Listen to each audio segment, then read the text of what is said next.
তামিম জড়িয়ে ধরে সুভাকে। দুনিয়া এদিক থেকে ওদিক গেলেও সে 19-20 করতে ভুলে না।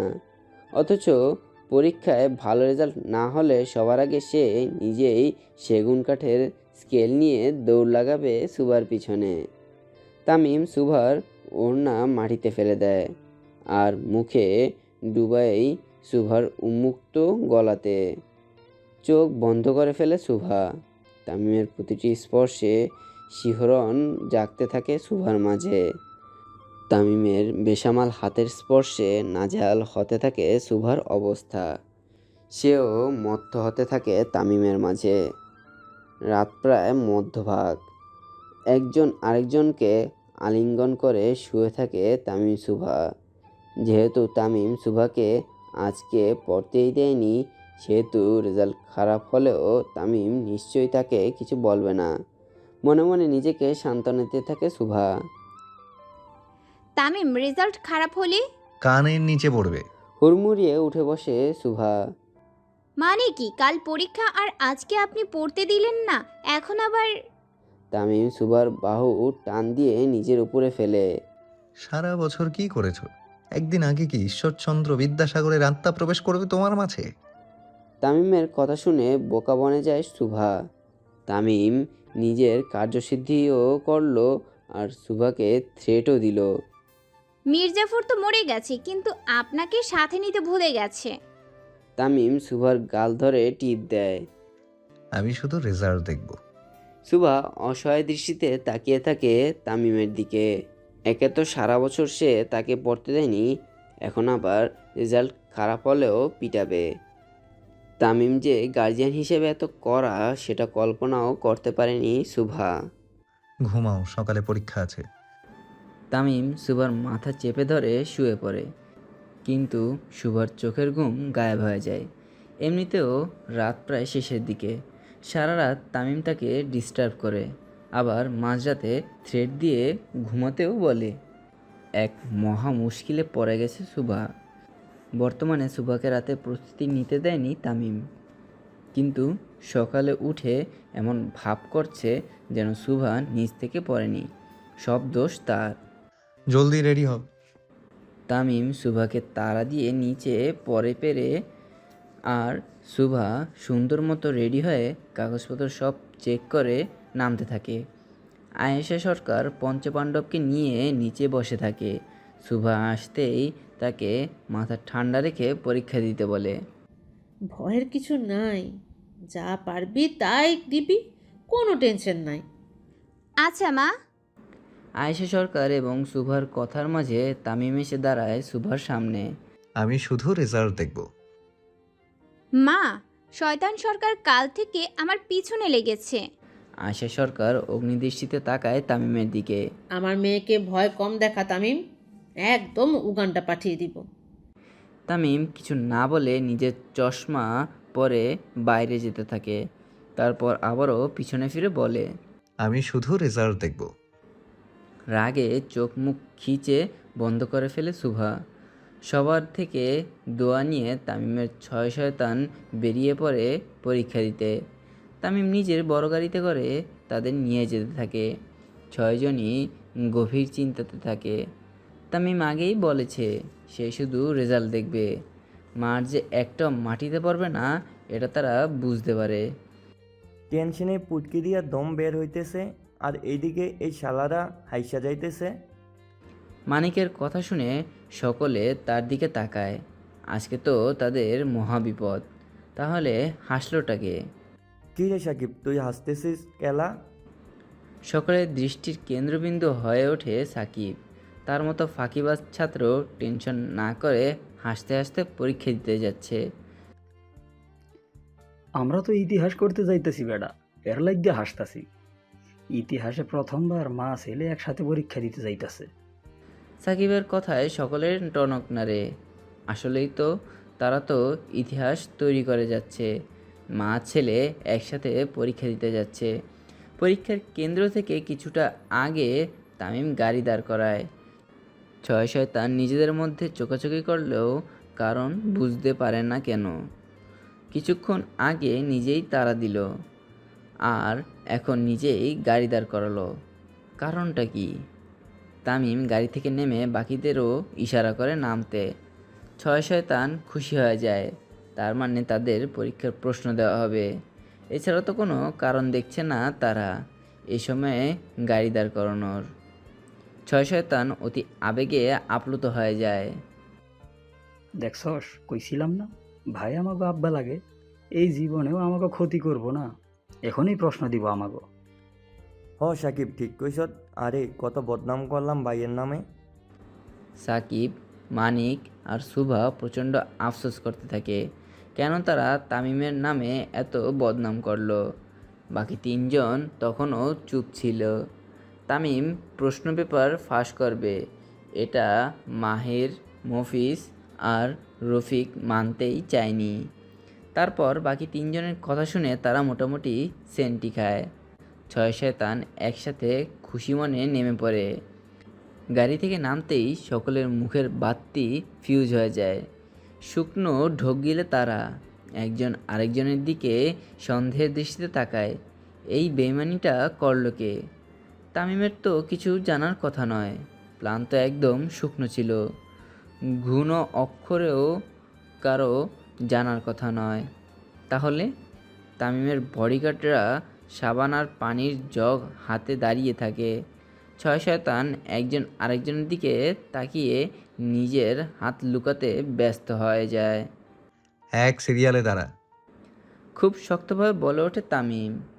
তামিমের কথা মতো সকলে এক সিরিয়ালে দাঁড়িয়ে পড়ে। হাত বের কর।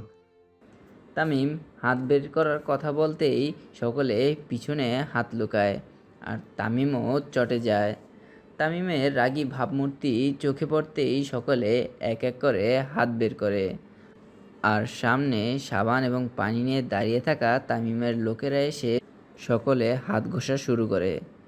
পঞ্চপাণ্ডবের হাত গার্ডরা এবং সুভার হাত তামিম নিজেই ভয়ে মাথা নিচু করে রাখে। সুভা, তামিম যে কানের নিচে লাগায়নি এটাই অনেক। তুমি চলো ডালে ডালে, আমি চলি পাতায় পাতায়। তামিম সুন্দর মতো সুভার হাত ঘষতে থাকে। বাকিরাও একদম ভোম ভোলা হয়ে যায়। ছয়জন মিলে যে তাদের হাত কবিদের জন্ম তারিখ প্লাস সকল ইনফরমেশন লিখে রেখেছে সেটা তো তামিমের জানার কথা নয়। তারা এত শুকনোভাবে পরিকল্পনা করেছিল যে কাকপক্ষীরও জানার কথা নয়। কিন্তু তামিম কিভাবে জানলো? মাই ডিয়ার জাউরা পোলাপান্স, তোমরা যেই স্কুলে এসব ছল ছাতুরি শিখেছ, আমি সেই স্কুলের হেডমাস্টার। ছয় শয়তানের মুখ একদম শুকিয়ে যায়। তারা যে ধরা পড়বে এটা কল্পনাও করতে পারেনি। কিন্তু সকলে এটা ভুলে গিয়েছিল যে সুভার ফেসবুক পাসওয়ার্ড তামিম জানে। তাই তারা নিজেদের পার্সোনাল গ্রুপে কত কত চিটিং করার প্ল্যান বানিয়েছে সবটা তামিমের জানা। হাত ধুয়ে সুন্দর মতো টিস্যু পেপার দিয়ে সকলে হাত মুছে দেয়। তারপর আবারও গাড়িতে উঠে তাদের কেন্দ্র অবধি নিয়ে যাওয়া হয়। কেন্দ্রে মোটামুটি ভিড় ছিল। তামিম আর বাইরে বের হয়নি গাড়ি থেকে। ছয়জনকে কড়া হুঁশিয়ারি দিয়ে পরীক্ষা দিতে পাঠানো হয়। আর এটা বলা হয় সরকারের ছেলে বলে যদি কোনো অ্যাডভান্টেজ নেওয়ার অপচেষ্টা চালানো হয় তাহলে তাদের হাড্ডি আর মাংস আলাদা করা হবে। ছয় শয়তান মাথা নেড়ে তামিমের কথাতে হ্যাঁতে হ্যাঁ মিলিয়ে চুপচাপ পরীক্ষা দিতে চলে আসে। সময় 12:20। ওএমআর শিট পূরণ করে সকলে প্রশ্নের জন্য অপেক্ষা করতে থাকে। সুভার সিট পড়েছে 2 বেঞ্চ সামনে। পিছনে কালামানিক, তার পিছনে সাকিব, তার পিছনে মাহির, পাশের লাইনে রফিক এবং মফিজ। বাচ্চা বাচ্চা ছেলে মেয়ের সাথে পরীক্ষা দিতে হবে এটা ভেবেই লজ্জায় মাথা কাটা যাচ্ছিল পঞ্চপাণ্ডবের। কিন্তু কি করার, 10:30 পরীক্ষার প্রশ্ন দেওয়া হয়। সকলের সেট আলাদা। প্রশ্ন হাতে নিয়ে সাকিব মানিকের দিকে তাকায়। চিচিং ফাক। পুরেই। প্রশ্ন দেখার সাথে সাথে সকলে প্রচণ্ড ক্ষেপে যায়। সাকিব উঠে দাঁড়ায় শিক্ষককে মারবে বলে। সাথে সাথে মাহির তাকে আটকে দাঁড়ায়। সাকিবের উত্তেজনা দেখে গার্ডে থাকা 3 জন শিক্ষক মণ্ডলী এবং ছাত্রছাত্রীরা ভয় পেয়ে যায়। কিন্তু প্রধানমন্ত্রীর ছেলে এগুলো, কে কি বলবে? তাদের বদলি করতে 2 সেকেন্ডেরও সময় লাগবে না। জানের ভয় তো সবার থাকে, প্রধানমন্ত্রীর সাথে কে পাঙ্গা নিবে? কি প্রশ্ন দিছে বাল, কিছুই তো পারি না। সাকিবকে কোনো রকম শান্ত করে শিক্ষককে সরি বলে সকলে লেখা শুরু করে। কিন্তু কি লিখবে তারা, যেখানে কিছুই জানে না? সুভা লিখে হালকা বাঁকা হয়ে বসে, আর তারটা ফুল কপি করে মানিক, মানিকেরটা ফুল কপি করে সাকিব এবং মাহির। সবশেষে মাহির তার সাইডে রাখে, যেটা দেখে রফিক কপি করে, আর রফিকেরটা মফিজ। কিন্তু এই কপির চক্করে সকলে একটা ভুল খুব ভালো মতো হয়। সুভা ক নং প্রশ্নের উত্তরে যেখানে গাজীল নজরুল ইসলাম লেখার কথা, তারা ফাজিল নজরুল ইসলাম লিখে দিয়ে আসে। মানিকের এই একটা ভুল সকলে একসাথে করে বসে। সময় তখন 3:30। সরকার বাড়ির গার্ডেনে কান ধরে দাঁড়িয়ে থাকে 6 শয়তান। কারণ একটাই, পরীক্ষা দিতে গিয়ে শিক্ষকের সাথে দুর্ব্যবহার করা, যেটার খবর তামিমও পায়। তাই শাস্তিস্বরূপ তাদের কান ধরে দাঁড় করানো হয় রোদে। বল, আমি শপথ করিতেছি যে 6 শয়তান একসাথে বলে ওঠে, আমি শপথ করতেছি যে জীবনে আর জীবনে আর চিটিং করব না। চিটিং করব না। করলে আমরা গরু। 6 জন কপাল কুঁচকে তাকায় তামিমের দিকে। জলদি বল। তাহলে আমরা গরু। কলেজের ভিতরের বড় বটগাছটার নিচে মাথা ধরে চুপচাপ বসে থাকে সুভা। কপালটা বেশ কেটে গেছে, চোখ দিয়ে টপটপ করে পানি পড়তে থাকে। টিচার্স রুম থেকে ব্যান্ডেজ করে দিলেও ডাক্তারের কাছে যাওয়া হয়নি। মূলত ভয়েই যায়নি সে, হাত পা ভয়ে ঠান্ডা হয়ে গেছে তার। পাশে কলি কাকলি বসে তাকে সান্ত্বনা দিচ্ছে, আর পঞ্চপাণ্ডব রাগে ফুলছে। তারা কখনোই ভাবেনি তাদের চোখের আড়ালে এত কিছু হয়ে যাবে। বেশ কিছুক্ষণ আগের কথা। দেখতে দেখতে প্রায় সবগুলো পরীক্ষাই বেশ ভালোভাবেই শেষ করে তামিমের 6 শয়তান। প্রশ্ন দেখে মাঝে মাঝে সাকিব নিজের রাগ কন্ট্রোল করতে না পারলেও তামিমের ভয়ে কোনো রকম পরীক্ষাগুলো দিয়ে ফেলে। আজ তাদের পরীক্ষার শেষ দিন। 6 ভণ্ড আগেই ঠিক করে পরীক্ষা শেষ হলে একসাথে চিল করবে, না হলে তামিম আবার তাদের ভার্সিটির জন্য ক্লাস নেওয়া শুরু করবে। এই 2 মাসে তামিম তাদের জীবনের সমস্ত সুখ শান্তি শেষ করে দিয়েছে। ভাবিমা, ওইদিকে যান কেলা। কলি কাকুলি আমাকে একটু ডেকেছে, আপনারা বসুন, আমি আসছি। আমি লগে যাই। সুভা বড় বড় চোখ করে তাকায়। লেডিস ওয়াশরুমে তাদের কি কাজ? এই কালামানিক কোনোদিনও ভালো হবে না। মেয়ে মানুষের গন্ধ পেলেই তার চরিত্র ফুলের মতো পবিত্র হয়ে যায়। পঞ্চপাণ্ডব ক্লাসরুমেই বসে থাকে, আর সুভা চলে যায় লেডিস ওয়াশরুমের দিকে। আমরা কিন্তু ইতিহাস করছি ভাই, বুইরা বয়সে এই যে দিছি, তাও পিচ্ছি সেরিগর লগে। সাকিবের কথা শুনে 4 পাণ্ডব হেসে ওঠে। তারা এখনও বিশ্বাস করতে পারছে না যে তারাও পরীক্ষা দিয়েছে, তাও আবার সব। সকাল সকাল সেরিগুর মুখ দেখতে ভালোই লাগতো। তরে কেউ চয়েস করলো না মানিক্কা। ওরে আমন লায়ক, তরেও কেউ পাত্তা দেয় না, বোমার বাচ্চা।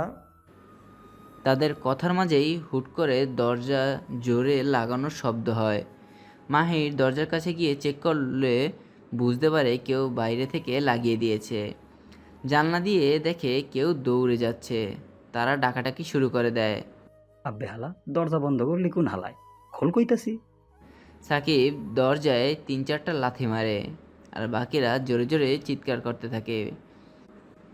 এভাবে বেশ কিছুক্ষণ কেটে যায়। সচরাচর এমন তো হওয়ার কথা নয়, ডাকলে তো পিয়নদের আসার কথা তাড়াতাড়ি, কিন্তু এখনও আসলো না। সাকিব আরও কয়টা লাথি মারে।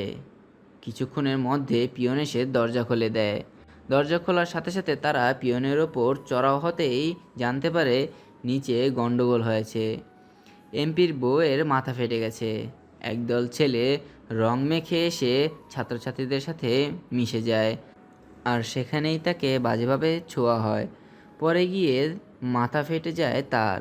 কলেজে এমপির বউ একজনই, সেটা সুভা সরকার। কিন্তু সে তো ওয়াশরুমে গিয়েছিল, তাহলে নিচে কিভাবে গেল? পঞ্চপাণ্ডব জোরে দৌড় লাগায় টিচার্স রুমের দিকে, যেখানে সুভার মাথায় ব্যান্ডেজ করা হচ্ছিল। পাশে কলিকাকলি ভয়ে কাঁপতে থাকে। তামিম সরকার যদি একবার জানে সুভার মাথা ফেটে গেছে, তাহলে আর কারো রক্ষা নেই।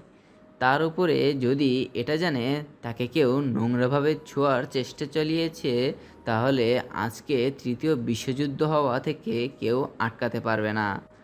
পঞ্চপাণ্ডব এসে সোজা টিচার্স রুমে হামলা দেয়। সুভা মাথা নিচু করে বসে থাকে। তাদের রাগের পারদ ফেটে পড়েছিল। আর শ্রীনগরে এত সুনামযুক্ত কলেজে বহিরাগত প্রবেশ করে কিভাবে, তাও এমন একটা কাণ্ড ঘটায়। এটা কি নিতান্তই একটা সাধারণ ঘটনা? কিন্তু টিচার্সদের কিছু বলে লাভ নেই, আগে জানতে হবে কি হয়েছিল। পঞ্চপাণ্ডব লেগে পড়ে তাদের কাজে। কেউ ফুটেজ কালেক্ট করে, কেউ জিজ্ঞাসাবাদ শুরু করে, কেউ তানভীর সরকারকে জানায়, আর বাকিরা ভয়ে ভয়ে শামসুকে জানায়। সে যেন তামিমকে পুরো বিষয়টা জানায়। বর্তমান ভাবিমা এমনি কাইন্দেন না, ভাই আইলো বলো। তামিমের কথা শুনে গলা শুকিয়ে যায় সুভার। আজকে যে আরও একবার আরশিনগরে রক্তের বন্যা বইবে, সেটার আন্দাজ সে ভালো মতোই পেয়েছে। তাদের কথোপকথনের মাঝেই বেশ কয়েকটা গাড়ি তাদের উদ্দেশ্য করে আসতে থাকে। কোবরা চিহ্ন করা গাড়িটি দেখেই সকলে বুঝে যায় তামিম সরকারে আসছে। খুব জোরে ব্রেক কষে গাড়িটি সুভার একদম সামনে। সজোরে গাড়ি খুলে বেরিয়ে আসে তামিম, চোখ রক্তিমবর্ণ ধারণ করা। তামিম এসেই সুভার সামনে দাঁড়ায় এবং তার হাত ধরে একটান দিয়ে সামনে হাঁটতে থাকে। সুভাকে গাড়িতে বসিয়ে খুব জোরে ড্রাইভ করতে থাকে তামিম। পঞ্চপাণ্ডবও যে যার মতো গাড়িতে বসে এবং তামিমের গাড়ি অনুসরণ করতে থাকে। তামিম কোনো কথা না বলে সোজা পোড়াবাড়ির দিকে গাড়ি নিয়ে যায়। গাড়ির স্পিড এতটাই বেশি ছিল যে কেউ সামনে পড়লে আজকেই তার ইন্নানিল্লাহ হয়ে যেত। জঙ্গলের ভিতরে গাড়ি সোজা রঙ্গমঞ্চখানার সামনে দাঁড়ায়। তামিম নেমে সুভার হাত ধরে তাকেও নামায়, রীতিমতো টেনেই নামায়। সুভা তখনও কিছু বলে না, আর না তামিম নিজের মুখ দিয়ে কোনো শব্দ বের করে। সুভার হাত ধরেই টেনে রঙ্গমঞ্চখানার ভিতরে নিয়ে যায় তামিম। ভিতরে ঢুকতেই চোখ কপালে ওঠে সুভার। মুখে রং মাখানো সেই সকালের লোকগুলো এখানে, তাও নিচে বসে থাকা। দেখেই বোঝা যাচ্ছে প্রচণ্ড মার খেয়েছে তারা। তামিম সুভার হাত ধরে সামনের সেই লোকগুলোর দিকে ঠেলে দেয়। ভয়ে তামিমের দিকে তাকায় সুভা। চল, কে ধরবি ওকে ধর। ওঠ, কে ওকে ধরছিলি? ধর, জলদি ধর। সুভার চোখ দিয়ে পানি গড়িয়ে পড়ে। জলদি ওঠ। খুব জোরে চেঁচিয়ে ওঠে তামিম। নিচে বসে থাকা লোকগুলো ভয়ে কাঁপতে থাকে। তাদের সামনে আর কেউ নয়, বরং তামিম সরকার দাঁড়িয়ে আছে। তামিম নিচে পড়ে থাকা রড হাতে নিয়ে ইচ্ছেমতো পিটাতে থাকে লোকগুলোকে। ততক্ষণে পঞ্চপাণ্ডবও এসে হাজির হয়। তারা সুভাকে সাইডে দাঁড় করায়। আমার ঘরের বউয়ের গায়ে হাত, তোদের হাত কাটতে আমি কুত্তারে খাওয়াবো না। তামিমের মারার স্পিড আরও বাড়তে থাকে। ভয়ে থরথর করে কাঁপতে থাকে সুভা। এটা প্রথমবার ছিল যখন তামিম এমনভাবে কাউকে সুভার সামনে মারছে। এক পর্যায়ে থেমে দাঁড়িয়ে পড়ে তামিম। ততক্ষণে পুরো শরীর রক্তে রঞ্জিত হয়ে গেছে। তামিম হাত দিয়ে ইশারা করে শামসুর দিকে। ইশারা করতেই শামসু তামিমের সিগার ধরিয়ে তার হাতে দেয়। সিগারে টান দিতে দিতে তামিম আবারও রড হাতে নেয়। এবার একেবারে শেষ করবে তাদের। তামিম যেই না সামনে পা বাড়াবে, তখনই সুভা পিছন থেকে তাকে জড়িয়ে ধরে। সুভা, সর। না তামিম, সর বলছি। না, প্লিজ শান্ত হন, প্লিজ। সুভা খুব জোরে জোরে কেঁদে ওঠে। তামিমও চোখ বন্ধ করে ফেলে। এক পর্যায়ে হাতের রড নিচে ফেলে দিয়ে সুভার হাত ধরে তাকে সামনে আনে। সুভার গালে হাত রেখে শান্ত দৃষ্টিতে তাকায় তার দিকে। তোকে প্রোটেক্ট করতে পারি নাই সকাল, সরি। স্বামী হিসেবে আমি ব্যর্থ। You are the best husband ever Tamim. সুভার মাথা ধরে তামিম তাকে বুকে জড়িয়ে নেয়। একটা আবেগময় পরিবেশ সৃষ্টি রঙ্গমঞ্চখানাতে। তামিমের চোখের পানিগুলো সুভার কাঁধে পড়ে। সুভা আরও শক্ত করে জড়িয়ে ধরে তামিমকে। মাহির একটু চেঁচিয়ে ওঠে, কারণ সাকিব তাকে জড়িয়ে ধরে। ভাই ভাবির জড়াজড়ি দেখে আমারও মন চাইতেছে ধরতে। তুই বেডি সাইজা আমারে যেই ধোকা দিছিলি, শালা আর কোনো মাইয়ের মনেই ধরে না।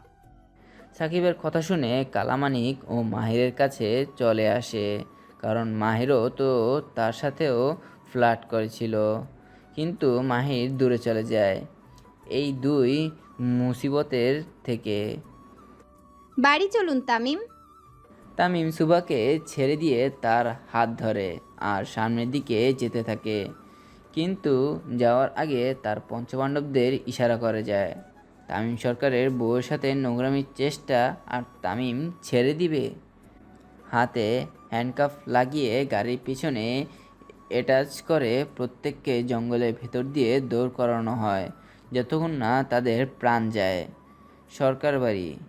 তামিম সুভাকে নিয়ে সরকার বাড়িতে চলে যায়। তাদের গাড়ি থামতেই আয়শা সরকার তাড়াতাড়ি করে চলে আসে। ওর মাথা ফাটছে কেমনে বাপ? তামিম চুপ থাকে, কি বলবে কিছু বুঝতে পারে না।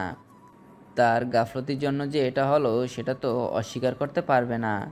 তামিমের চুপ থাকা দেখে আয়শা সরকার বুঝে যায় তামিমের মনে কষ্ট। সে আর কিছু জিজ্ঞেস না করে সুভাকে নিয়ে ভিতরে চলে যায়। তামিমও ভিতরে যেতেই তানভীর সরকার তার পথ আটকে দাঁড়ায়। তামিম তার বাবার দিকে তাকিয়ে থাকে। তানভীর সরকার তামিমের হাত ধরে আবারও গাড়িতে বসায়। কোনো প্রোটেকশন ছাড়াই দুই বাপ বেটা বেরিয়ে পড়ে। তামিম তখনও জানতো না তানভীর সরকার তাকে কোথায় নিয়ে যাচ্ছে। রাত তখন 10টার বেশি। ঘরে চুপচাপ বসে থাকে সুভা। তার মাথা ফেটে গেছে, কিন্তু তামিম এখনও বাসায় আসলো না। বেশ কয়েকবার কল দেয় তাকে, কিন্তু বরাবরেরই মতো ফোন বন্ধ দেখায়। আজ এত কিছু হয়ে গেল, কিন্তু তামিম গায়েব, সাথে তানভীর সরকারও। সুভার মন কু ডাকতে থাকে। কোথায় ভেবেছিল পরীক্ষা শেষ কোথাও ঘুরতে যাবে, তামিমের সাথে একান্ত সময় কাটাবে, কিন্তু তা না। আজকেই এত কিছু হয়ে গেল।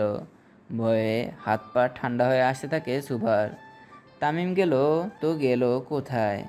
হঠাৎ দরজায় পিন পড়ার শব্দ ভেসে আসতেই সুভা দরজার কাছে চলে যায়। দরজা খুলতেই দেখে তামিম একগাল হাসি দিয়ে ভিতরে ঢুকছে। তার পুরো শরীরে রক্ত, কিন্তু মুখের হাসি দেখে বোঝাই যাচ্ছে না কি হয়েছে। সুভা সাত পাঁচ না ভেবেই তামিমকে জড়িয়ে ধরে। কোথায় গিয়েছিলেন আপনি?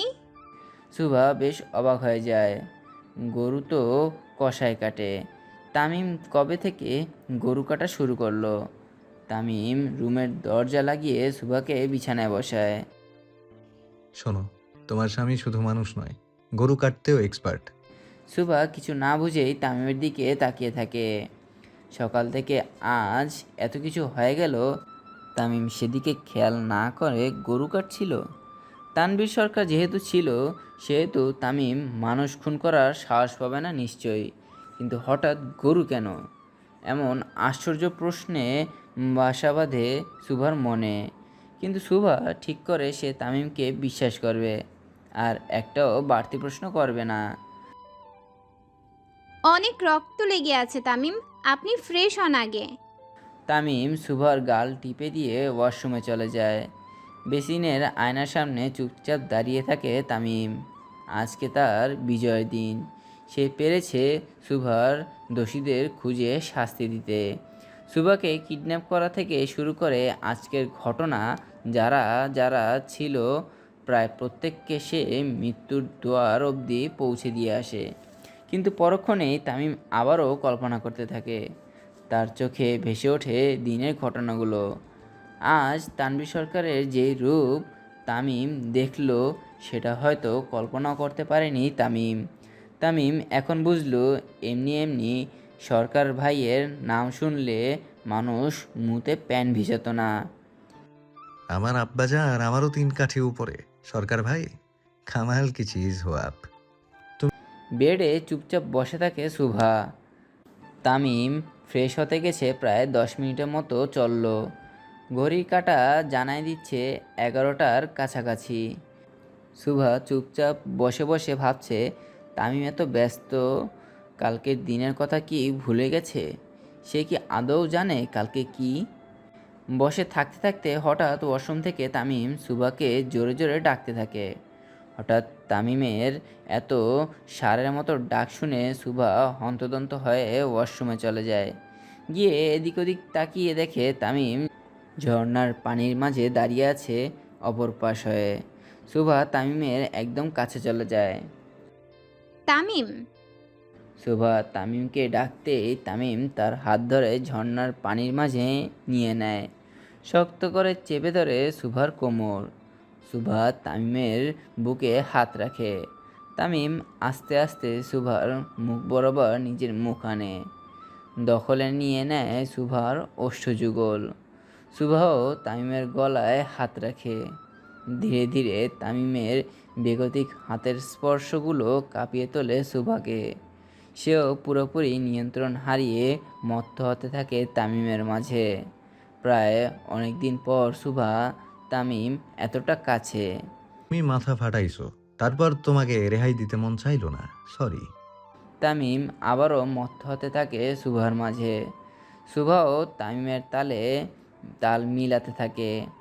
স্বামী তামিম সরকার যতটা ভয়ঙ্কর ততটাই রোমান্টিক। রোমান্টিকতা তার মাঝে ভরপুর। বাথটবে তামিমের উপরে চুপচাপ বসে থাকে শুভা। থেকে তামিম তার চুলগুলো উপাস উপাস করতে থাকে। এতদিন এত কাছে এসে দুজনেই অন্য দুনিয়াতে হারিয়ে যায়।